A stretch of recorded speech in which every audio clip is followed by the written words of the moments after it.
Shalom Bapak Ibu Saudara. Renungan kita pagi hari ini masih kita berbicara mengenai kasus ketika bangsa Israel dipimpin oleh generasi berikutnya ya, bukan generasi Yosua, untuk meraih warisan mereka. Nah, kita tahu bahwa setelah generasi Yosua itu mati semua, maka bangkit generasi yang tidak mengenal perbuatan Tuhan. Itu sebabnya Tuhan masih ada tersisa beberapa bangsa, suku bangsa dari yang 7 bangsa yang ada itu, dan itu dipakai Tuhan untuk membentuk orang Israel ya. Sisanya itu dipakai untuk menyusahkan lah, katakan begitu ya, supaya Israel terus perang ya. Mari kita baca dulu ya, Hakim-Hakim pasal 3. Inilah bangsa-bangsa yang dibiarkan Tuhan tinggal untuk mencobai orang Israel itu dengan perantaraan mereka, yakni semua orang Israel yang tidak mengenal perang Kanaan. Jadi harus dilatih berperang memang Israel itu kan. Nah, maksudnya hanyalah supaya keturunan-keturunan orang Israel yang tidak mengenal perang yang sudah-sudah dilatih berperang oleh Tuhan. Jadi memang sengaja itu bangsa-bangsa disisakan itu Tuhan untuk supaya Israel dilatih berperang ya, karena Israel itu memang harus berperang untuk meraih warisannya ya, supaya jangan dia merasa aman. Semua orang inginnya aman ya, nggak mau menderita, nggak mau ada masalah, nggak ada tantangan. Tapi justru Tuhan membuat Israel itu ya katakanlah menderita jadinya ya, karena ada bangsa-bangsa itu. Kalau Israel berdosa, wah itu langsung diperbudak oleh bangsa itu, ditindas, ditekan begitu ya. Nah, kita hari ini mau bicara soal penderitaan ini ya, atau tantangan atau masalah lah yang Tuhan rancang untuk membuat kita, membentuk kita lah. Nah, mari kita langsung aja lihat kasus-kasus lah ya. Ini kasusnya kan bangsa Israel ya. Kita lihat langsung kasus Ayub yang paling umum lah ya, yang paling orang banyak melihat hal itu ya. Nah, Ayub ini kita tahu seorang yang dia kudus ya, artinya coba dulu kita baca ya. Bukan orang jahat ya. Dia orang kudus ya. Coba dulu kita lihat ya. Ada seorang laki-laki di tanah Uz bernama Ayub. Orang itu saleh, jujur, takut Tuhan ya. Jadi Tuhan sendiri yang bilang, Alkitab sendiri, firman Tuhan bilang ini Ayub jujur ya. Dia juga kaya ya. Dia punya 7 anak laki-laki, 3 anak perempuan. Pokoknya intinya terkaya dari semua orang di sebelah timur. Kemudian tiba-tiba ya, ini Ayub nggak tahu bahwa terjadi percakapan antara Tuhan dengan iblis, bahwa iblis mau mencobai Ayub. Coba aja kamu ambil itu semua, pasti dia akan mengutuk engkau. Ya Tuhan bilang silakan katanya. Itu sebenarnya keputusan dari tangan Tuhan ya. Jadi bukan iblis yang berbuat itu. Memang iblis artinya pelaksananya lah, tapi rancangannya itu dari Tuhan. Coba perhatikan ya, hancurlah semuanya, anak-anaknya hancur semuanya, harta bendanya semuanya ya. Terus Ayub tetap, mari kita lihat ya, di ayat yang setelah itu dihancurkan semua, Ayub ngomongnya di ayat 21 gitu. Tuhan yang memberi, Tuhan yang mengambil, terpujilah nama Tuhan. Banyak orang nggak percaya bahwa Tuhan yang mengambil itu. Banyak orang Kristen, terutama orang karismatik itu. Orang karismatik itu umumnya pokoknya Tuhan beri yang baik aja. Nanti yang iblis yang bikin yang jahat gitu. Enggak begitu. Ini nyatanya kalau Ayub, Tuhan yang memberi, Tuhan yang mengambil. Terpujilah nama Tuhan. Perhatikan Alkitab bilang ya. Dalam kesemuanya itu Ayub tidak berbuat dosa dan tidak menuduh Allah berbuat yang kurang patut. Jadi memang benar Tuhan yang memberi, Tuhan yang mengambil, itu betul. Cuma alatnya yang Tuhan pakai itu iblis. Jadi Tuhanlah yang rancang penderitaan menimpa Ayub ya. Enggak hanya di situ. Karena setelah itu iblis lihat, oh ini masih beribadah pada Tuhan. Coba dulu ambil apanya? Kesehatannya ya.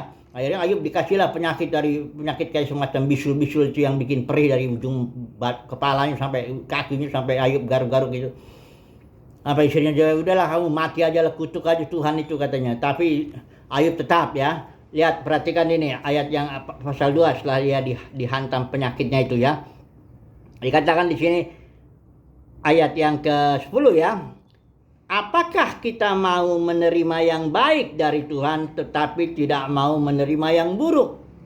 Jadi Ayub bilang yang buruk pun datangnya dari Tuhan. Tuhanlah yang merancang itu. Alkitab langsung bilang dalam kesemuanya itu Ayub tidak berbuat dosa dengan bibirnya. Benar kok yang dibilang Ayub itu, bahwa Tuhan yang memberi, Tuhan yang mengambil. Benar yang Ayub bilang itu, bahwa kita harus bisa menerima yang baik tapi juga yang buruk gitu loh. Karena memang rancangan ini Ini banyak orang Kristen tidak bisa terima ini, kenapa Tuhan kok bikin jahat sama saya gitu, kira-kira begitu ya. Padahal enggak, itu ada maksudnya ya. Apa maksudnya Ayub ini? Saudara lihat di pasal 43 itu ayat apa, pasal 43 ayat berapa ya? Yang dari kata orang saja aku mengenal dia, tapi 40 Ayub, aduh saya lupa ya. Ayub berapa itu ya? Sebentar ya. Ini ada supaya kita tahu bahwa tujuan Tuhan pada akhirnya bukan mencelakakan ya, tapi supaya mengenal ya.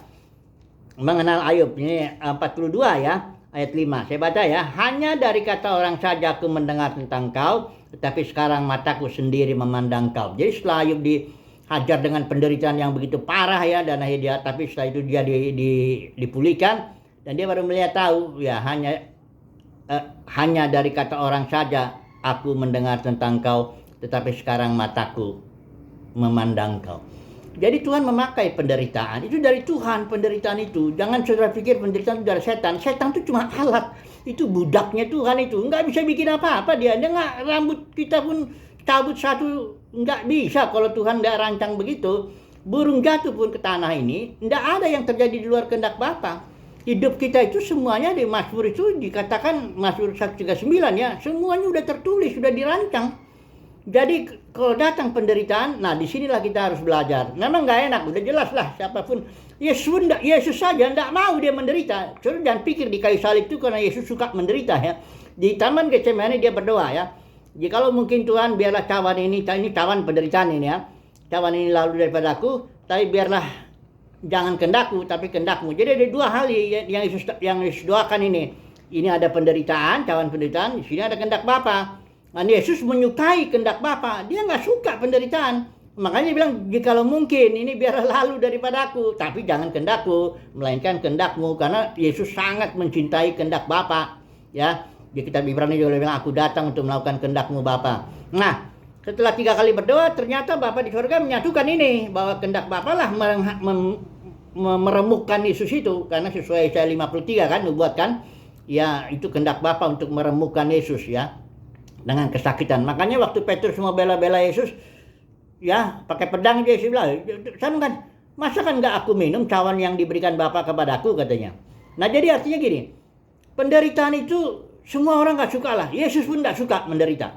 Tapi itu perlu untuk membentuk kita. Kita tidak bisa dibentuk dengan yang lain kecuali dengan penderitaan ya. Saudara jangan pikir, oh saya ingin dibentuk Tuhan, diproses lah melalui doa, baca Alkitab, melalui fellowship, melalui pendengar khotbah, apa nggak bisa. Atau saya mau sekolah teologi lah supaya saya bisa khotbah, atau nggak bisa saudaraku. Orang yang nggak mengalami penderitaan, peremukan disiplin dari Tuhan itu, dia tidak bisa mengenal Tuhan. Tuhan tidak bisa dikenal melalui enggak apa. Makanya saya tutuplah ya kesaksian ini sedikit dari Richard Wurmbrand. Richard Wurmbrand itu seorang pendeta di Rumania, menderita dia 14 tahun di penjara komunis. Dia bilang penderitaan itu suci, ya, jangan buang sedikit pun dari penderitaan itu, dia bilang gitu ya. Dan melalui penderitaan itu dia mengenal Tuhan luar biasa ya, dalam sekali tulisan-tulisannya juga itu ya. Tapi sekali lagi ya, sebagai penutup, kita jangan cari penderitaan lah ya. Nggak ada orang begitu bodoh cari penderitaan, enggak.